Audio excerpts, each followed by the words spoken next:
When we think about the birth of the United States, our minds almost instantly go straight to the battlefields. We picture the freezing winter at Valley Forge, that desperate crossing of the Delaware, and of course, the decisive victory at Yorktown. But here's an absolutely fascinating truth that often gets glossed over. The American Revolution was fought on the battlefield, sure, but it was truly won at the negotiating table. Welcome to this explainer. Today, we're going to dig into the Treaty of Paris of 1783, the definitive agreement that finally recognized the 13 colonies as free, sovereign, and independent states. Okay, let's dive into this. How exactly do you carve up an entire continent once the smoke clears and the guns actually fall silent? It's one thing to defeat the British Army in a major engagement, but it's an entirely different beast to convince the British Empire to legally hand over an unimaginably vast amount of territory. We're going to explore exactly how a handful of American diplomats managed to totally outmaneuver the greatest imperial powers of the 18th century. Here is the roadmap for our explainer today. 1. Winning the peace. 2. Bypassing the Allies. 3. The generous terms. And 4. The messy aftermath. Section 1. Winning the peace. The agonizing gap between victory and treaty. So, ending the fighting absolutely did not instantly magically create a new functioning country. The Siege of Yorktown effectively ended major combat operations in North America back in late 1781. But, well, diplomatic wheels turn a heck of a lot slower than military ones. The British government under Prime Minister Lord North finally collapsed in March 1782, and that was directly due to the defeat at Yorktown. But even with a new British government stepping in, the official peace process was just barely taking its first baby steps. What you really should take away from this is that the war wasn't just switched off. It had to be painstakingly, meticulously dismantled. And this brilliantly illustrates that agonizing delay. Just think about this timeline for a second. Negotiations finally begin in Paris in April 1782. It takes them all the way to November just to hammer out a draft. The final signing at the Hôtel d'York in Paris, that doesn't happen until September 3, 1783.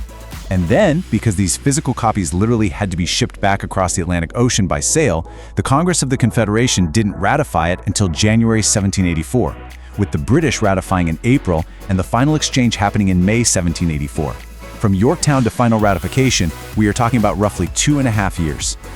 Section 2. Bypassing the Allies. Going rogue in Paris. These negotiations were basically a high-stakes geopolitical thriller involving key players from all over the globe. The Americans weren't just negotiating with the British, they were constantly having to navigate the self-interests of their own allies. In the American corner, we've got an absolute dream team: Benjamin Franklin, John Jay, Henry Lawrence, and John Adams. Representing the British are David Hartley and Richard Oswald, working under the brand new British Prime Minister, Lord Shelburne. But lurking right there in the wings is the French Foreign Minister, Vergennes. France was America's absolutely crucial ally, and by the strict rules of their alliance, the US wasn't supposed to make a separate peace without them. But here's the major complication. France was financially tapped out. Exhausted. They desperately wanted this war to end. However, France was also tied to Spain. And Spain? They had their own entirely different agenda. They firmly insisted on continuing the Revolutionary War until they could finally capture the strategic Rock of Gibraltar from the British. So Spain's insistence on holding out was essentially stalling American independence indefinitely. The American diplomats quickly realized they were basically being held hostage by European continental politics. Now, what's really interesting about this is how French Foreign Minister Vergennes proposed breaking the deadlock. He wanted to confine the new United States strictly to the area east of the Appalachian Mountains. Britain would get to keep everything north of the Ohio River, and the area down south would become a native barrier state under Spanish control. It literally would have boxed the new nation in completely. Seeing this incredibly restrictive, frankly unacceptable plan, John Jay realized they had to go rogue. He totally bypassed France and Spain, secretly reaching out directly to the British Prime Minister Lord Shelburne. Jay offered a separate peace which completely altered the geometry of the entire negotiation. Section 3. The generous terms. A statesman-like vision of commerce.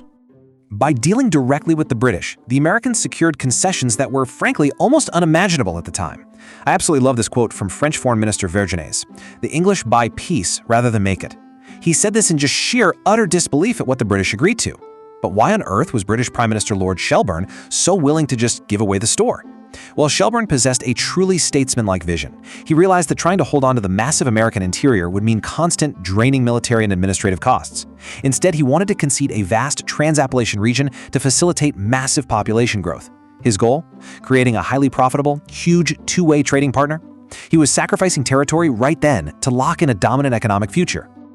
And those insanely generous terms are precisely what built the physical map of the United States. First and foremost, Article 1 officially recognized the 13 colonies as free, sovereign, and independent states. But the geography, that is the real triumph here. The borders were extended all the way west to the mighty Mississippi River, north of present-day Florida and south of Canada. The sheer, massive footprint of this concession was staggering.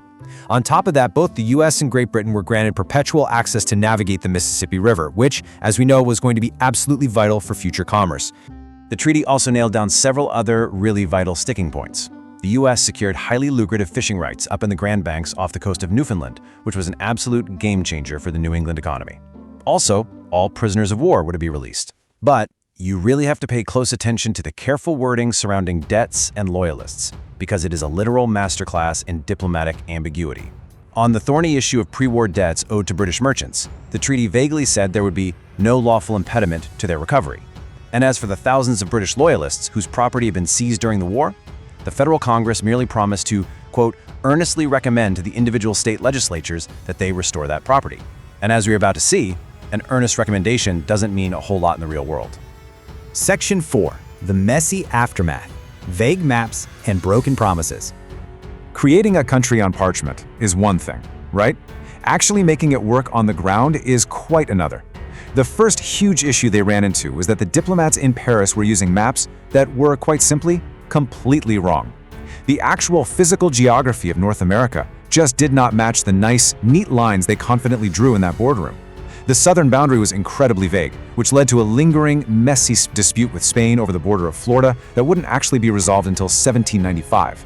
In fact, Spain even used this geographic confusion to block American access to the Mississippi River, openly defying Article 8 of the treaty.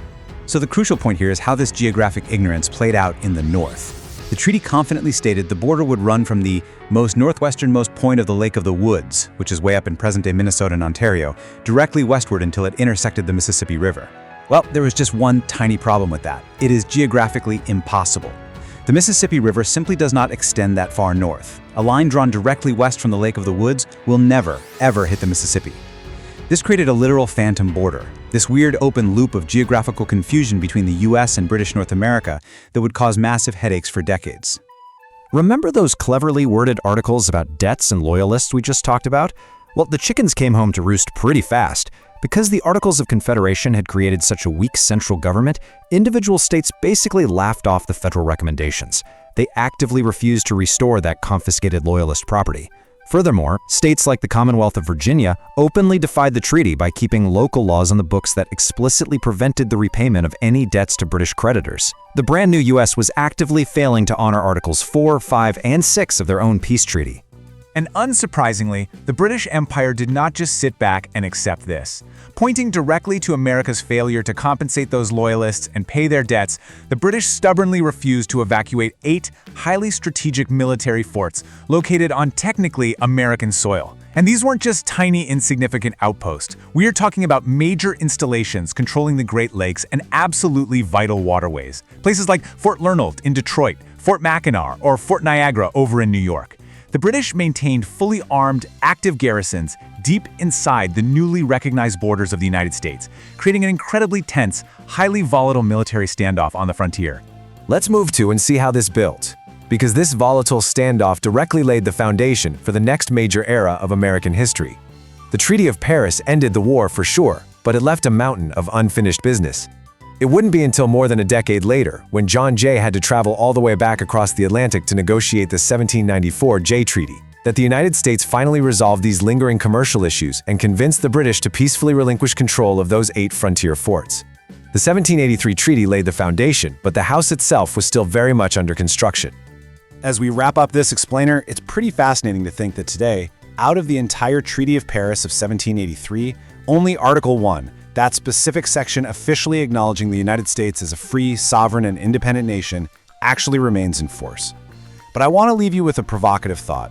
Looking back at all the incredible diplomatic maneuvering we've covered today, what if John Jay hadn't gone rogue? What if the American diplomats had remained perfectly loyal to their French allies and just accepted Vergennes' proposal? Just imagine for a second how vastly different the map of North America and frankly the entire trajectory of world history would look today if the United States had been permanently boxed in east of the Appalachian Mountains. The military won the battles, absolutely, but it was that brilliant, audacious chess match in Paris that truly won the continent.